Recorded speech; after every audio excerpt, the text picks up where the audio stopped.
Hi, I'm Willem Helms, Director of Contingency Operations for the U.S. Army Corps of Engineers, and I'm here today in Juneau, Alaska, where we've partnered with the city and borough to prepare for this year's glacial lake outburst flood. With me today is Miss Olivia Jobin, our lead hydraulic engineer for the project.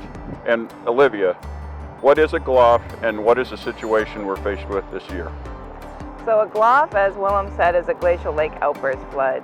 We have Mendenhall Glacier back here that you can see in the distance, and there's a side basin that you can't see called Suicide Basin.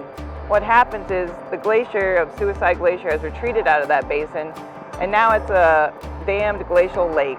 And once the lake fills up so much from rain and glacial melt, once the pressure exceeds a certain point, the water flushes out of the glacier, it lifts it completely, creating ice culverts, and then it comes into the lake and then eventually downstream into the river. It causes the river to rise very quickly, and so we need to help put these barriers in place to mitigate flooding. Olivia and I are joined by Mr. Doug Weber, one of our subject matter experts in the U.S. Army Corps of Engineers on temporary emergency measures. So Doug, we have the temporary flood barriers here as a key preparedness activity. What are they and what do they do? So after last year's GLOF, the governor of the state of Alaska requested that we provide assistance to the city, and we use these temporary barriers because they can be put up quickly and they're intended for short-term flood risk reduction from flood events. And so these barriers are filled with sand, and they are a continuous flood barrier that provides that flood risk reduction in the short term. So Olivia, what decision-making occurred to result in the height of the temporary flood barrier that we have here? Yeah, so within the model, the floods have been getting larger and larger every year, so we had to come up with, as the Corps, what level of protection we wanted to get to. So we decided to protect against a moderate level of flooding, bigger than last year's event, because of the short construction season that we have. And given the outputs from the model, we were able to determine how long the barriers needed to be and how high.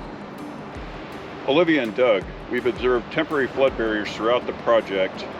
Why do we have a berm here instead of a temporary flood barrier? So the temporary flood barriers have a narrow footprint, which works really well when we have constrained spaces, which occurred along the Mendenhall River.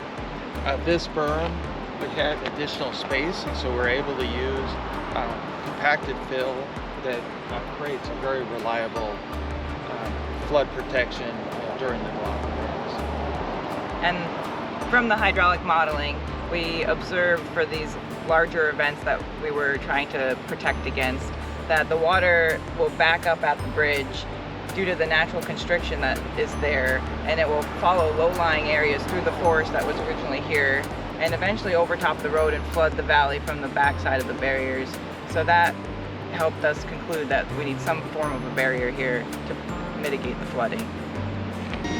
I'm now joined by Herschel Deaton, our emergency manager for the Alaska District, and Ryan O'Shaughnessy, the emergency manager for the city and borough of Juneau. We've observed all of the great preparedness activities across the river valley, so now we want to talk about what we will be doing as the GLOF occurs. So first of all, Herschel, can you explain what you'll be doing at the Alaska District Emergency Operations Center? Yes, sir. Thank you, Mr. Helms. So we are planning on bringing down teams from Alaska District to support Ryan and all of his teams that he will have out during the active flood fight. So that is the plan. We should be here 4 days prior to the GLOF. Brian, can you explain what you'll be doing at the Emergency Operations Center with CBJ? Yeah, thank you, Willem. So as we all know, emergencies start and end locally. So as the municipality, we'll be coordinating all of the state, federal, and tribal resources that our partners are able to bring to bear. As Herschel mentioned, we're really grateful for the personnel resources that are coming down, but also for the pumps, sandbags, and other infrastructure that are behind us. Juneau strong.